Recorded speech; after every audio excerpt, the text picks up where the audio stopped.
Welcome everybody to this session on Let's Get Digitally Inclusive today. My name's Lisa Aldred and I'm Parent Carer Participation Advisor at Contact.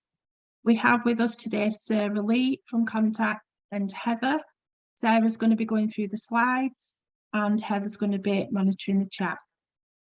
We're going to be covering digital inclusivity and I'm going to go through what we're going to be covering shortly. And what I'm going to do is I'm going to take some gaps in the sessions to see if there's any questions or if anything's arising. So if you want to put up your hand at any point, you can do so by using the reactions and we'll pick those up when we come to the stop points. Thank you. If you've got any questions additionally that you want to ask, you can also use the chat function. Thank you, Sarah. So today, I'm hoping to create some awareness and explore concepts around the different tools that we can use to be digitally accessible and the need and benefit of doing so. It's not an absolute comprehensive guide, but we'll touch upon the accessibility requirements and try and pull out some practical hints and tips. I will be giving quite a lot of information, but hopefully at the end of the session, we can do a talk through of how that actually looks in real terms by going through a PowerPoint presentation and doing some sharing at the end. I will be just keep drinking if you don't mind, just to keep my voice clear. Thanks, Sarah. So what is digital inclusivity? So it covers a broad range of things really in terms of digital skills, being able to use digital devices such as computers, smartphones and the internet. And this is important, but lack of digital skills is not the only barrier people face. Connectivity is another barrier to digital inclusion. So people not having access to broadband, Wi-Fi and mobiles, for example. And then accessibility. Services need to be designed to meet everybody's needs, including those with assistive technology, so that they can access our content that we might be providing. And today's session, we're going to be focusing mainly on how to make things digitally accessible. There are many barriers to digital inclusion that we won't necessarily be covering today, how people don't have access to computers and they don't have the confidence or the skills, or they just don't understand what they can access online. And many surveys have been done recently, especially with COVID, on how the impact of the digital exclusion, what that really has on individuals, because it affects people's access to health services, to employment, learning, and much more. And as forums want to ensure that what we're doing, we can reduce barriers to involvement in any of our activities. So being digitally inclusive is really important. And really why do we create? Sarah's prompting me when I'm going on to the next slide here. So I'm just going to pick up where we're at in terms of why should we create digitally inclusive content? And really, it's about a commitment to equity. So many of us will be familiar with this image where we've got three individuals of different heights and different sized blocks. And it's not about everybody having access to the same thing. It's about having that equity. And digital inclusivity provides a safer and accessible experience for more people. And by doing so, we can reach more individuals to be engaging in what we're doing. In England and Wales, there are 14.6 million disabled people.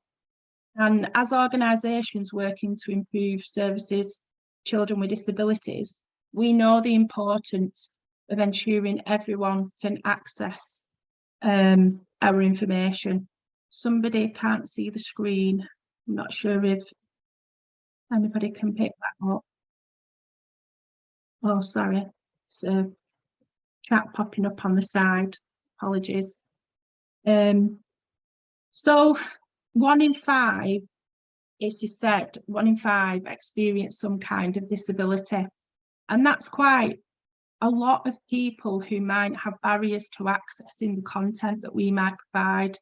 And you might say that probably within our audience, that might even be increased with the nature of the work that we do. So there is a real keen commitment to be able to reach these families and make sure their information is accessible. There are also laws and guidelines, which we're going to cover. And basically, we want a safer and an accessible experience for people engaging with our content. Accessibility means that all people can perceive, understand, navigate, and interact with electronic information and be active, contributing members of our digital world. Visual, auditory, physical, speech, cognitive, and neurological disabilities should be taken into account when implementing these accessibility measures. And it just doesn't just apply to people with disabilities. All users will have different needs at different times and in different circumstances. But we are going to cover quite a bit about the guidelines for digital accessibility today with regard to people with disabilities.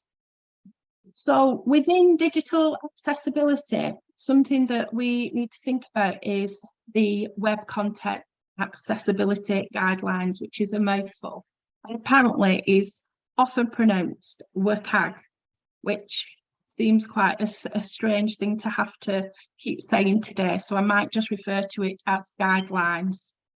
And these were developed by the World Wide Web Consortium and are generally accepted as the standard for digitally accessible conformance. And this content accessibility is organised around 4 principles, and those principles are perceivable, operable, understandable, and robust. And I'm going to cover what they mean. A lot of this guidance is quite technical, so I'm going to try and put it in as simple terms as I can, straightforward manner, and then pick out how that relates to what we might be doing. So the perceivable, to start with, means that the information must be presentable to people in ways they can perceive, which is quite straightforward, isn't it? It means that users must be able to understand the information being presented, and it can't be invisible to any of the senses. So, for example, that entails things like providing text alternatives for any non-text content, such as images. Operable is about interaction with digital information, and the navigation of that must be operable. This means that people must be able to use the interface, and it can't require interaction that someone can't perform. So, for example, that means if you've got a motor disability and you're only able to access a keyboard and not a mouse, how your web designer might design your website will take that into consideration, so people are able to access that content. Understandable. Information and the operation of the digital content must be understandable. So this means that people must be able to comprehend the information, but also it's understandable how to interact with the content. So that can relate to things like forms, putting labels and instructions so that people understand what they are filling in, etc. And to be robust, the content must be robust enough that it can be interpreted reliably by a wide variety of people and assistive technologies. So this means as things advance and evolve as well, the content should remain accessible. Now, a lot of that's quite jargony, so I do apologise, but hopefully we'll be able to pick out some of what that means in real terms in the next few slides. Okay, so perceivable. And this is principle 1 of the WCAG guidance for accessible content. means that we should ensure people can recognise and use the content with their senses. So we talked about providing text alternatives, alt text. When you might engage on Twitter or on your website or other social media platforms, you might see that when you add an image, there's an option to add some text, alt text. And sometimes that can be seen as being a little bit annoying, another step to go through. But it's really important for people who have screen readers for them to be able to pick up that text to understand the context of what you have posted in your image. It's also about providing transcripts for audio and video, captions for video, and structuring content logically. So, for example, a person who's blind can listen to text alternatives, photograph, and a person who's deaf can read the text alternative or a transcript for a podcast. I'm going to just give some examples of what that actually means now. And I'm just going to give a trigger warning because the next slide provides some colour differentiation that can be a little bit uncomfortable to demonstrate the point that we're trying to make. So if you could go on to the next slide, please, Sarah. Oh, and I don't know about anybody else, but it definitely sends me a little bit off kilter. But it's trying to get the point across that, and it is in a bit of a dramatic way, to be honest, but what we need to do is use text colours that display clearly against the background colour. So the most easiest way to do that is black on white. So that is the easiest to read for most people. And as you can see from the purple on red and the pink, that contrast does not help you see or read that information very clearly. And in the guidance, there's a contrast ratio that you need to meet the accessibility requirements. And you can use a contrast checker, which I've put in the next slide, to be able to do that. Now, this slide hasn't actually come up. Sorry, Sarah, not finished on that one. This one hasn't come up properly, so I'm going to have to explain it with the words not in the boxes. But basically, the box, the red, amber and green that says Wales underneath, did have the Northwest, the Midlands and Wales in those boxes.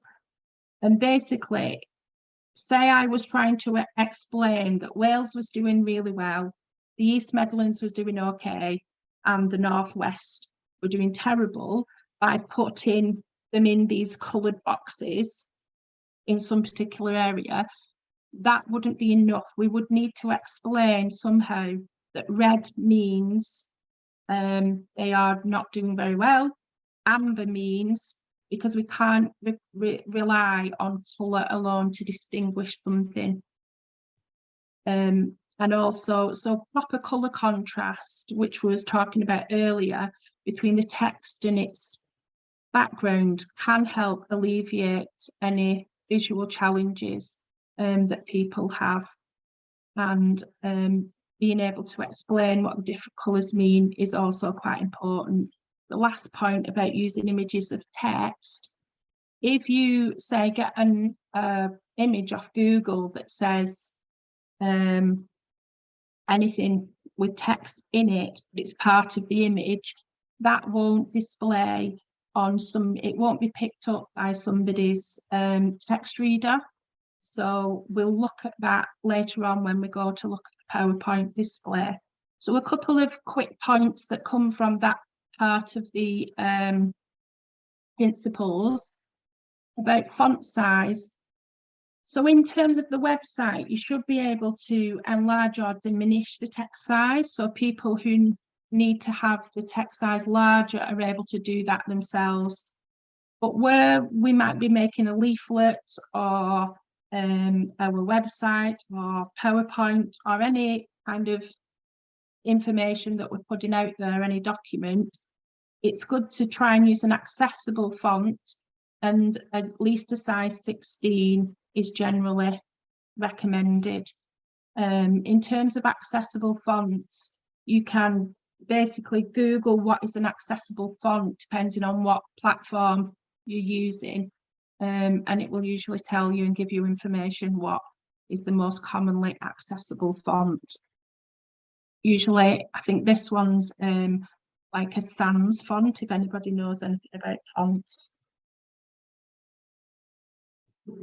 When using social media, capitalizing each word of a hashtag is really helpful, because that means if there's a screen reader, it will actually distinguish between the words rather than just giving a long string of incoherent letters.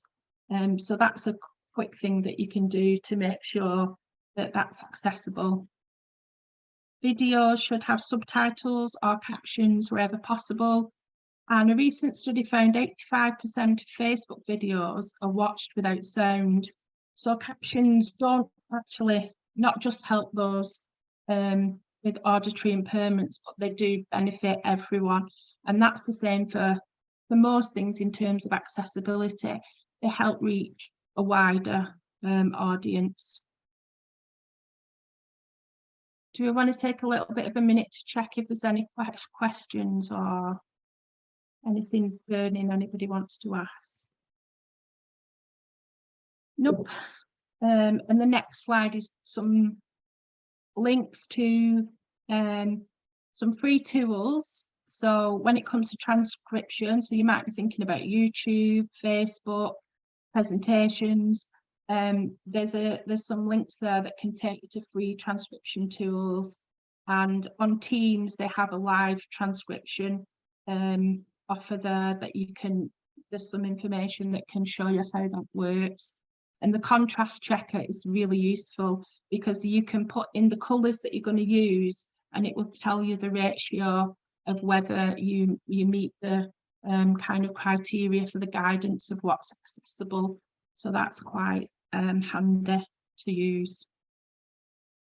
So now we've got operable. So it's about making sure users can find your content regardless of how they choose to access it. So this is when we was talking before about those who can use a keyboard but aren't able to use a mouse or use voice commands. So this is quite important for people with motor disabilities, and it's about making sure that the actions that you need to perform can be done in ways not just with a mouse. And again, when it comes to form filling and things like that, so as forums, there's usually quite a lot of surveys, etc. And it's giving people enough time to fill and complete tasks.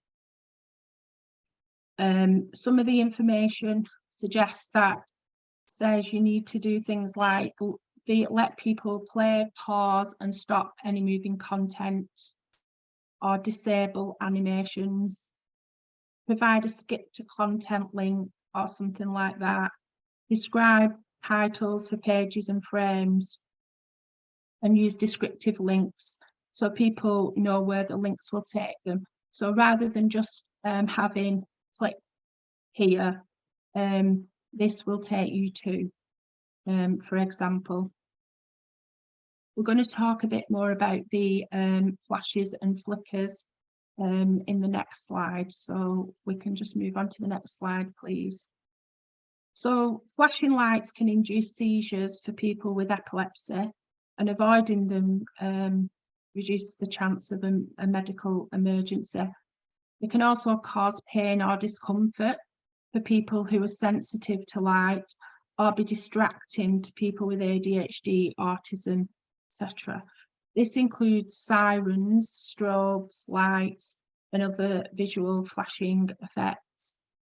So according to the Epilepsy Society, patterns are more likely to be a trigger if the change in direction flashing rather than if they are still or moving slowly. But if you're unsure whether content that you provide will trigger a seizure, it's better not to take any chances. even 1 second of exposure could trigger a photosensitive epileptic seizure. So to lessen the chance of harm, if there is something you potentially think might be risky, you could provide a trigger warning. So for example, if you've had a Christmas party and there's been some lights in the background and you want to share your party, this is just a random example, but if you wanted to share that on social media and there were some lights flashing, you might want to put at the beginning or in your text that a trigger warning, so that can help people stay away from potentially having a seizure. Understandable. So this is the third principle in the guidance. And this means you need to do things like making it clear what language the content is written in and indicate if this changes. Make sure features look consistent and have predictable ways. Make sure all the form fields have visible, meaningful labels, and so people can easily identify and correct errors in the form.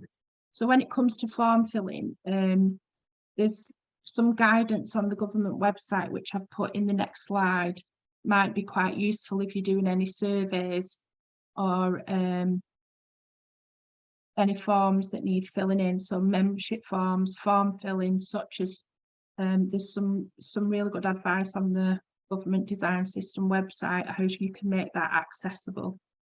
And the basic principle of the understandably is what most forums do anyway, is using plain language and no jargon, which is what forums are all about. You know, we don't want to see lots and lots of content that people have no idea what they're talking about, and sometimes that can be really difficult because there are complex conversations, but it's about trying to make that as accessible as you can to people. And there are a couple of things that would be, that's the link about the forms, which is quite useful, and there's also a translate tool there. We're not touching so much on translation in this presentation, but that tool is quite useful if you do need to translate any information into other languages. Robust. So this is probably the one that's going to be a little bit more complex than the others, and we'll just touch on what the guidance says, but it's probably more relevant to understanding what needs to be happening in terms of your web development. So some forums might even do the web development themselves, in which case this is really useful to know. But even if you have somebody else, at least you're aware of what the expectations are that they should be adhering to. And basically it's about their coding, making sure that assistive technologies can accurately interpret and distinguish content, and making sure that assistive technologies know what every component is for. So yeah, there's quite a lot of technological criteria in the robust, but it is about making sure that the code that they write enables users to assistive technologies and old or new browsers to be able to interact with your information in an accessible way. And this is also really useful to know if you're working on your local offer or any other statutory service web content, because the law sets a clear accessibility threshold for public sector bodies. The website must align with these guidance at a particular level. And then they also must publish an accessibility statement listing any areas of the site that don't meet this guidance and standards. So that's good to know when you're looking at your local offers or your health websites, to ensure that they're meeting this guidance, and if not, are they aware of it, and how can they put out their statement to show what they're going to improve or what's not accessible. Here's just a couple of links for anybody, developers, that might be useful. Sorry, Lisa, Kate's put a question in the chat. I'll just read it out. If you use the standard web package like WordPress, will they adhere to the robust principle as a default? So when it comes to WordPress, there are things that you will still be interacting with, and a web developer will still need to put the information in to create the content. So the website will be standard. I don't know exactly if it adheres to all the principles, but it is increasingly so in terms of different platforms are becoming more accessible.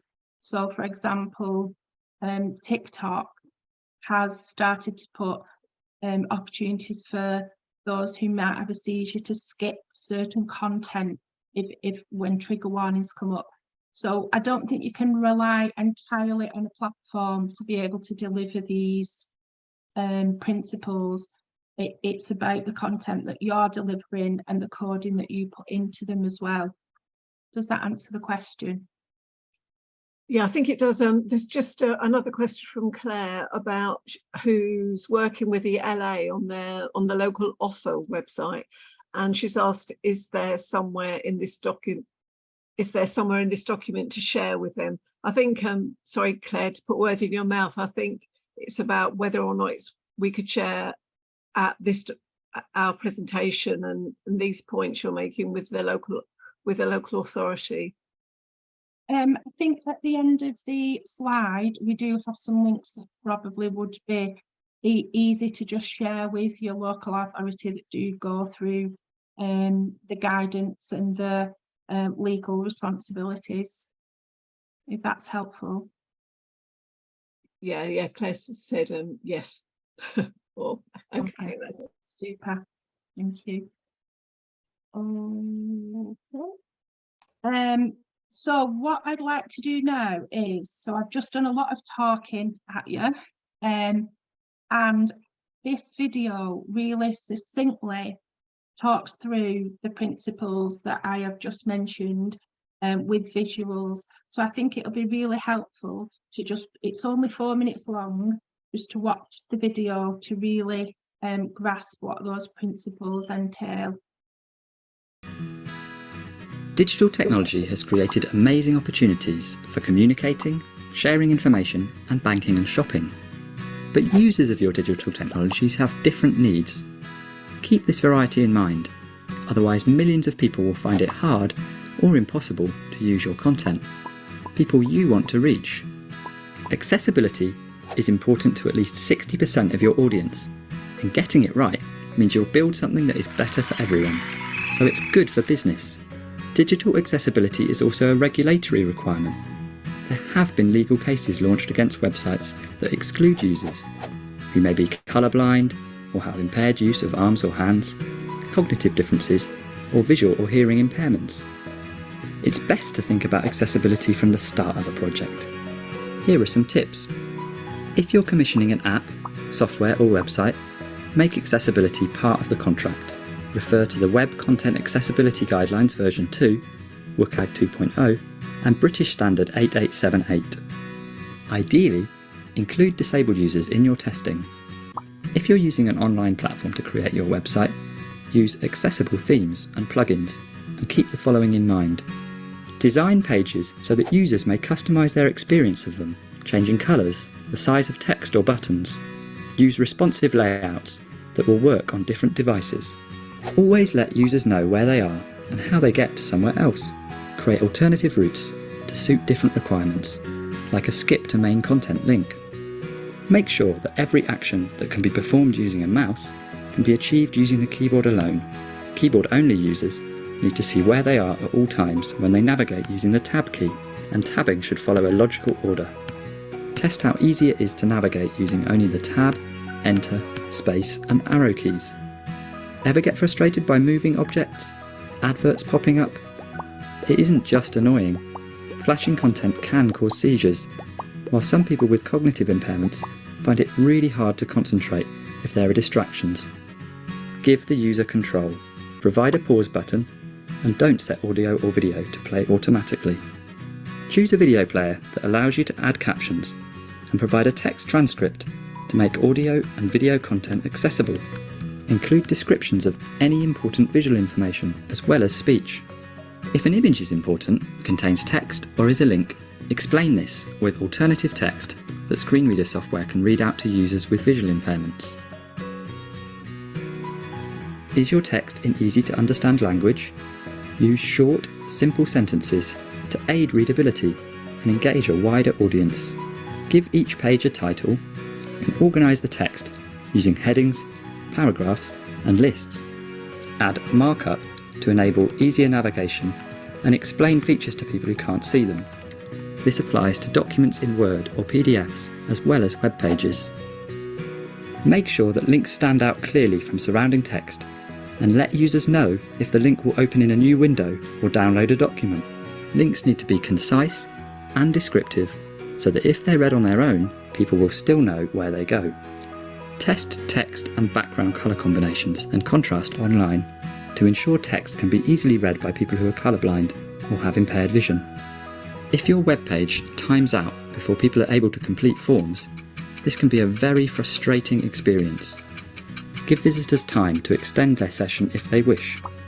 Explain accessibility improvements you've made and why in an accessibility statement, and provide easy ways for people to contact you if they're having difficulty. Spam protection, like CAPTCHA, may shut out potential customers, not just spam robots. Please use alternatives, such as text-based logic problems or simple human user confirmations. Let's make sure digital technologies are as usable and inclusive as possible. We will all benefit. This video can't cover everything, and technology and best practice are always evolving. For more help and information, go to citizensonline.org.uk/accessibility tips. Thanks to the Digital Accessibility Centre, Dig Inclusion and the Fix the Web Steering Group for this. Thank you. So obviously that video was referencing businesses and such, but it helped to explain the principles quite clearly to show what the guidance entails. So in the video there and earlier we mentioned about the accessibility statement and why should we provide an accessibility statement, and this is an information page on your website that clearly states the level of web accessibility to which the website conforms, and this is part of the threshold for what the law sets out for public sector bodies. Now, so this is helpful when working with your local authority and your partners, but also depending on how you're set up as an organisation, may apply to you as well. So it's worth looking at whether this law applies to you and your website and your the content that you provide. I will post a link at the end that talks through that. So these, in an accessibility statement, it signals to the website visitors that you are actually dedicated to providing equal access and information to everybody, because nobody wants to feel excluded or to be treated differently. So by providing a comprehensive accessibility statement, you're demonstrating that you consider those with disabilities valuable visitors and want them to be part of your you want to able to access your services and your information. It really demonstrates the commitment. So it's really good if you're, your local authority, if you can have a look at their accessibility statement, or your health partners, and even consider, your own in terms of the accessibility laws that you will need to demonstrate. And it also helps enhance your reputation because it's showing your commitment to accessibility by having this accessibility statement. And it also encourages other people using your site to contact the site owners if the content is inaccessible. And this will help you to identify what's not accessible to be able to make plans to resolve any issues of accessibility. And although it sounds like a big thing to do, actually it's not really complicated.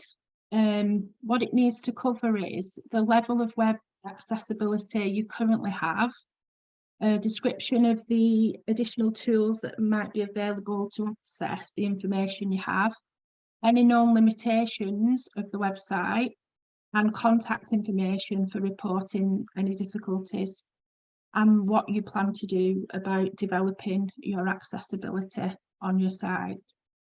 And on the next slide, please. This is a generator for an accessibility statement. So you can actually use this. It has fields that you can input to be able to develop your own accessibility statement. So it's not overly complicated to be able to do. I think as well, so the important thing to think about inclusive content. So we've talked a bit about what this means in website and guidance, etc. Some of these principles and tips, they overlap into documents, PDFs, Word documents, PowerPoint documents, social media. A lot of these accessibility features are part of all that as well, which is a really big engagement tool for parent carer forums. So it is being mindful that it's not just about developing your website, it's about some of these tips when you're doing a flyer or a presentation, how can you possibly make that more inclusive to people? And we don't always get them right. And it's probably impossible to get them right for everybody all the time. Some accessibility needs do conflict with each other. So when you're doing a presentation, for example, you're asking if there are any needs before you do that presentation, so that you're aware of how you might target the accessibility needs of people attending. So when things are being recorded, you need to be aware of that might include people's needs that you're not aware of at the time, but it's about using your best judgment at how you can be as accessible as you can. So I've just put a list of different links that are quite useful in terms of developing your accessibility. So we've got the code of practice and the guidance that it's quite extensive, some of the information. So some of these are trying to give straightforward explanations and checklists. So we've got a testing checklist. We've got a contrast checker where you just put the colours in and it will tell you whether your ratio is accessible. We've got something about accessible chart designs, which is quite interesting if you're trying to share your information, how you can do that in an accessible way. There's one on forms. And then the accessibility requirements that we was talking about earlier is also in there.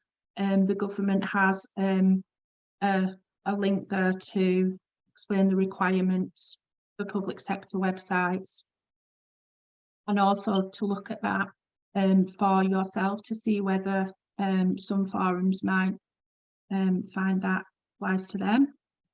And the NHS have some really good information on digital inclusion, so going wider than digital accessibility even, which is also there, which is really useful.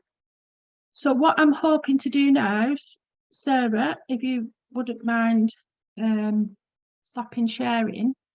So what I'm going to try and do, I'm just trying to see where we're up to time-wise, is very quickly go through, show a PowerPoint presentation and explain some of the principles that we were talking about. Now, I'm not sure if this will work, so please do bear with me. So I just want to show you how on PowerPoint, for anybody who's not aware, is that you can actually check accessibility and it will give you tips on how to make things more accessible. So just to give an example on a couple of things that we've touched on is this text box, for example, when you've got a screen reader, it will come onto the page and it will read things randomly across the slide. However, you can group them to be able to do that in order. So on this one, they've all been grouped so that it will read, let's get digitally inclusive first. Then it will give an explanation of the image. It will read the next title, and then it'll tell you there's a logo. Now, if you don't do that, the text reader may come on and say contact and do everything out of order. So when we talk about doing things that are understandable and logical, that's kind of what it's talking about. And you can do that through your accessibility guides. It also gives you other hints and tips on how you can make your content more accessible. I am going to end that there now, though, because we haven't got much time left, and I want to make sure if there are any questions. Actually, Lisa, there is a question in the chat from Beth. I'll just read it out. Just wondering how people balance keeping text short, especially on social media, if we also need to consider adding into the post. This link will open into another doc, or mentioning what this image is of. Hope that makes sense. I think, I don't know if you want to, Beth, if you want to elaborate on that. I think you're trying to balance keeping things short, but also adding in additional information, and sometimes those things might be oppositional. Yeah, it absolutely does make sense.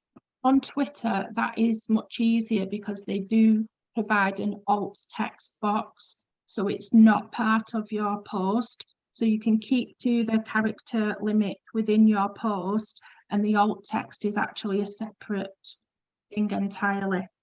And I think as platforms are evolving and becoming more inclusive, you would hope that that becomes part of what they're doing as well, because it is a challenge and a dilemma sometimes to try and match up all these needs and requirements. Are there any further questions? I am interested as well in what may be. Sorry, there is a question. Shall I read it out? When doing alt text for a flyer, what do we write? Do we just say the text, or do we also add images? That's from Grace. Okay, so the alt text is something that you put to explain an image. So on a flyer, that's mainly for digital content. So you might want to explain on a flyer if you've posted an image of a child in a wheelchair, for example. You might want to put underneath a chart, image of a child in a wheelchair, but the actual purpose of the alt text is for digital devices to pick up speech. Does that make sense? So it's not necessarily, the purpose of that is not for a flyer. It's so that when people are using digital content, the devices will speak the text because they can't see the image. Sorry, when you say a flyer, are you talking about posting? So the question just came in. When I post it on social media, I add alt text so people can read the flyer. Okay, sorry, I thought you meant like a paper flyer. Apologies. Does that make sense now, Grace? It does, yeah, thank you. Okay, thank you. Any further questions? We've not got much longer left, but I was interested in if there's anything that people are interested in exploring further regards to digital inclusivity. We might pick up another time if anybody's got anything that they felt like they would like to learn more about. You can just pop it in the chat. If not, thank you all very much for coming along today, and hopefully we will be sending out a survey as well after the session, so please do complete the survey if you can. And we've got another comment in the chat. Social media is an area where it would be useful to learn more about, a walkthrough about what it should look like and what good practice should be. That does sound interesting, Sarah, so we will note that down. Thank you very much. Thank you. Thank you all for coming today, and hope that we're all as passionate about digital inclusivity as I know that we are about our children and young people. So thank you very much.